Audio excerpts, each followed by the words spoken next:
तो हमने डिस्कस कर लिया कंटेंट स्ट्रैटेजी कैसे बननी है, आपने यूज़र फ्रेंडलीनेस कैसे होती है, क्रॉल फ्रेंडलीनेस क्या होती है, और पेज को आपने एक्सटर्नल लिंक कैसे करना है। ये सारा एसईओ का प्रोसेस था। अब हमने 10 बार इस मॉड्यूल में समझ लिया कि एसईओ होती क्या है, की कैसे जाती है, उसका प्रोसीजर क्या है, उसके अंदर क्या ज़रूरी एलिमेंट्स हैं।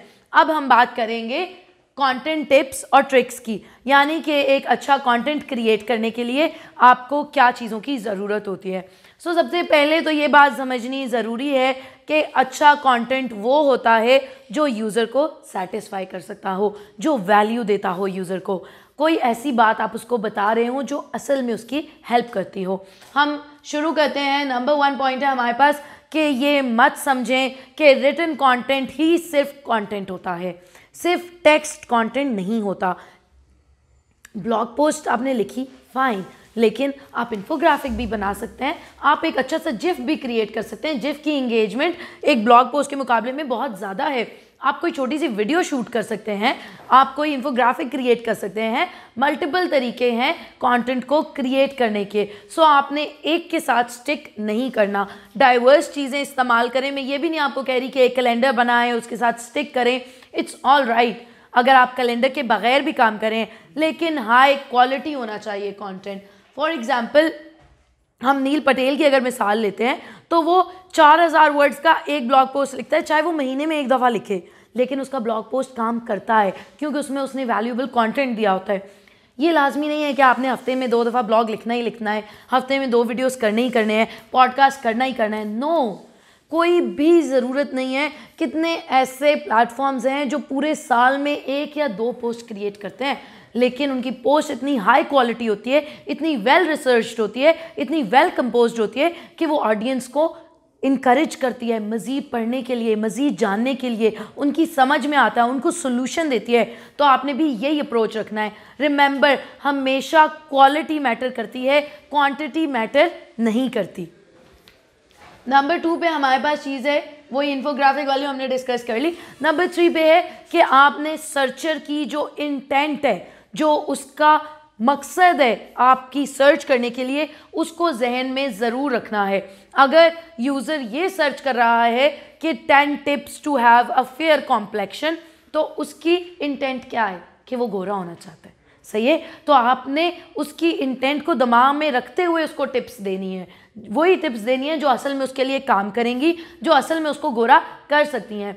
या फिर अगर वो कहते हैं कि 10 tips to have a fair complexion but cheap ways या by do at home things, तो फिर आप उसको फेयर एंड लवली नहीं रिकमेंड करेंगे क्योंकि वो डू एट होम मांग रहा है, सही है। तो आप उसको बताएंगे कि यार ये लींबू शहद लगाओ, एक्सेट्रा एक्सेट्रा। यूज़र की इंटेंट बहुत मैटर करती है। आखिर वो सर्च बाय करने के लिए कर रहा है, इंफॉर्मेशन के लिए कर रहा है, किस चीज़ के लिए वो ढूंढ रहा है, आपने उस चीज़ को जहन में ज़रूर रखना है। ये वही बात है जो हमने ऑडियंस रिसर्च में समझी थी।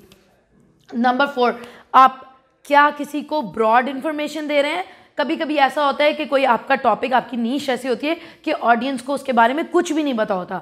जिस मार्केट में आप ऑपरेट करने लगते हैं तो वहाँ पे आप अगर ब्रॉड इन्फॉर्मेशन, जनरल इन्फॉर्मेशन भी दे दें तो वो मोर देन इनफ होती है, क्योंकि और कोई दे ही नहीं रहा होता वो इन्फॉर्मेशन। लेकिन समटाइम्स ऐसा होता है कि मल्टीपल लोग उसी चीज़ के बारे में ऑलरेडी बात कर रहे हैं। फिर उस केस में आप क्या करेंगे, आप स्पेसिफिक इन्फॉर्मेशन देंगे, आप मज़ीद डिग डाउन करके उनको एक अच्छा सा ब्रेक डाउन बना के देंगे ताकि वो उसको समझ सकें। हमेशा याद रखें कि जो ऑलरेडी अवेलेबल चीज़ है मार्केट में, उससे बेहतर आपने क्रिएट करना है। अगर मार्केट में कुछ नहीं अवेलेबल, इसका मतलब है आपने नीड क्रिएट करनी है, आपने अवेयरनेस देनी है। उसके लिए आप बेसिक बातें कर सकते हैं, लेकिन अगर मार्केट में ऑलरेडी कोई बेसिक बातें बता चुका है तो फिर आपको डीप डाउन बतानी है। Make sense. नंबर 5, आपका जो एसईओ कंटेंट है वो दोनों तरीकों से, अगर यूज़र के दिमाग में कॉन्शियसली कोई क्वेश्चन है या अनकॉन्शियसली कोई क्वेश्चन है, वो दोनों उसको आंसर करने चाहिए। फॉर एग्जाम्पल, कोई बंदा कहता है कि how to create a good blog post, उसने ये क्वेश्चन पूछा।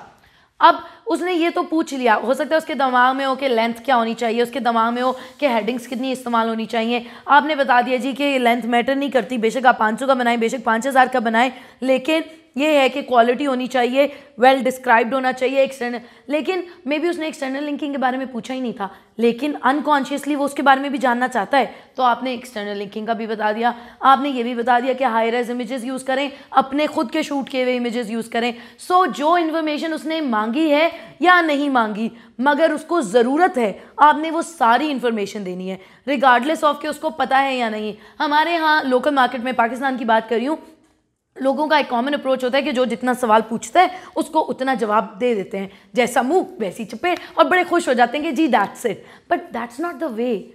आपने अगले बंदे को चाहे पता है या नहीं पता, आपको तो पता है ना। आपने अपने प्रोफेशन के साथ ऑनेस्टी करनी है, आपने अपने ब्रांड के साथ ऑनेस्टी करनी है। जो किसी ने पूछा वो भी बताएं, जो नहीं पूछा पर उसके लिए ज़रूरत है उस टॉपिक को समझने की, उस सर्विस को समझने की, तो फिर आपने उसको वो भी बताना है। देन अगेन नंबर 6 पे, ये बात मैं मल्टीपल टाइम्स कर चुकी हूँ, 10 गुना बेहतर क्रिएट करें। जो भी चीज़ मार्केट में पहले से मौजूद है उससे 10 गुना बेहतर बनाएंगे तो बार हाई सेट होगा, लोग उसकी तरफ आएंगे। अगर सारे यही बात कर रहे हैं और आप भी यही बात कर रहे हैं तो कोई फ़ायदा नहीं होगा। ओके, नंबर 7 पे हमारे पास ये बहुत ज़रूरी बात है समझने की। अक्सर लोग बहुत परेशान रहते हैं इस बात से। मेरे साथ खुद ऐसा हुआ है कि मैंने एक ब्लॉग पोस्ट क्रिएट किया 6000 वर्ड्स का, और मुझे लगा कि वाह दिस इज़ अमेजिंग। मैंने उसमें एक्सटर्नल लिंक्स भी डाले, मैंने उसमें सब कुछ किया, ऑप्टिमाइज़ किया, इमेजेस डाले, H2 टैग्स डाले, बुलेट्स डाले, सब कुछ किया, बट वो कंटेंट रैंक नहीं किया, उसके ऊपर ऑडियंस नहीं आए। तो इट्स नॉट नेसेसरी कि हमेशा बेस्ट कंटेंट ही सक्सीड करे। समटाइम्स आप ऐसा करते हैं, आप बेस्ट क्रिएट करते हुए मुश्किल जारगॉन्स या मुश्किल लैंग्वेजेस, ऐसी बातें कह देते हैं जो लोगों को समझ ही नहीं आती, उनके ऊपर से गुजर जाती हैं। सो आपने परेशान नहीं होना, कीप क्रिएटिंग कंटेंट कंसिस्टेंटली और मुख्तलिफ़ तरीक़ों से, मुख्तलिफ़ अंदाज से। कभी ब्लॉग पोस्ट करें, कभी वीडियो करें, कभी पॉडकास्ट करें, कभी इन्फोग्राफिक करें, मल्टीपल चीज़ें करते जाएं और कोई ना कोई उसमें सक्सीड ज़रूर करेगा। बट ये बात ज़रूर जहन में रखें कि कंसिस्टेंसी होनी चाहिए। ये नहीं कि आज किया फिर 6 महीने छोड़ दिया, फिर 7 महीने बाद किया, फिर 2 महीने छोड़ दिया। जो भी काम करें उसको कंसिस्टेंटली करें। ओके, लास्ट पॉइंट है हमारे पास कंटेंट टिप के बारे में कि शोमैनशिप बहुत ज़रूरी है। प्रेजेंटेशन बहुत ज़्यादा ज़रूरी है। जब हम जैसे किसी रेस्टोरेंट में जाते हैं और हम ऑर्डर करते हैं कोई चीज़, तो अगर वो हमें बिल्कुल एक गंदे से बाउल में ला के दे देगा, बेशक उस चीज़ का खाने का जायका बहुत अमेजिंग हो, लेकिन हमें वो पसंद नहीं आएगा क्योंकि उसकी प्रेजेंटेशन अच्छी नहीं थी। इसी तरह हम समटाइम्स देखते हैं कि कोई हम ड्रामा या मूवी देख रहे हैं, उसका कॉन्सेप्ट बहुत अच्छा होता है, उनके डायलॉग्स बहुत अच्छे होते हैं, लेकिन जो उन्होंने सेट इस्तेमाल किया हुआ है या जो उन्होंने कॉस्ट्यूम्स पहने हुए हैं वो उसके साथ मैच नहीं कर रहे, तो फिर वो प्रेजेंटेशन मिस हो जाती है। तो आपने अच्छी प्रेजेंटेशन बनानी है।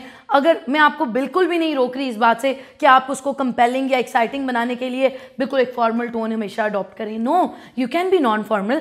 आप बीच में लाइट सार्केज़म यूज़ कर सकते हैं। अगर कोई आपको तंज़ो मज़ाक बीच में ऐड होता हुआ नज़र आता है, आप उसको ज़रूर ऐड करें। कहीं पे आप किसी को सरप्राइज़ करना चाहते हैं, किसी को शॉक करना चाहते हैं, किसी के जहन में कोई सवाल डालना चाहते हैं, ये सारे ट्रिक्स हैं यूज़र को हुक करने के लिए, और आप इनको ज़रूर इस्तेमाल करें। बिल्कुल प्लेन, फॉर्मल और प्रोफेशनल टोन में बात करनी हमेशा ज़रूरी नहीं होती। आपने पोस्ट इस तरह क्रिएट करनी है जैसे मैं आपसे बात कर रही हूँ, कभी आहिस्ता बोलती हूँ, कभी ऊंचा बोलती हूँ, कभी कोई क्वेश्चन रेज करती हूँ, ताकि ये बातें आपके जहन में टिक जाएं। लेकिन अगर मैं एक ही टोन में बोलती हूँ, हाँ जी फिर आपने ऐसे किया, फिर आपने ऐसे किया, फिर आप ये गए, आपको कुछ भी नहीं याद रहेगा इसमें से। सो मेक श्योर कि आप मिक्स ऑफ फ्लेवर्स इस्तेमाल कर रहे हैं अपनी टोन में, अपने वर्ड्स में, अपने कंटेंट में। And if you are following these tips, ये जो आर्ट की आर्ट हैं, तो मोस्ट प्रॉबेबली बल्कि डेफिनेटली आपका कंटेंट ज़रूर परफॉर्म करेगा।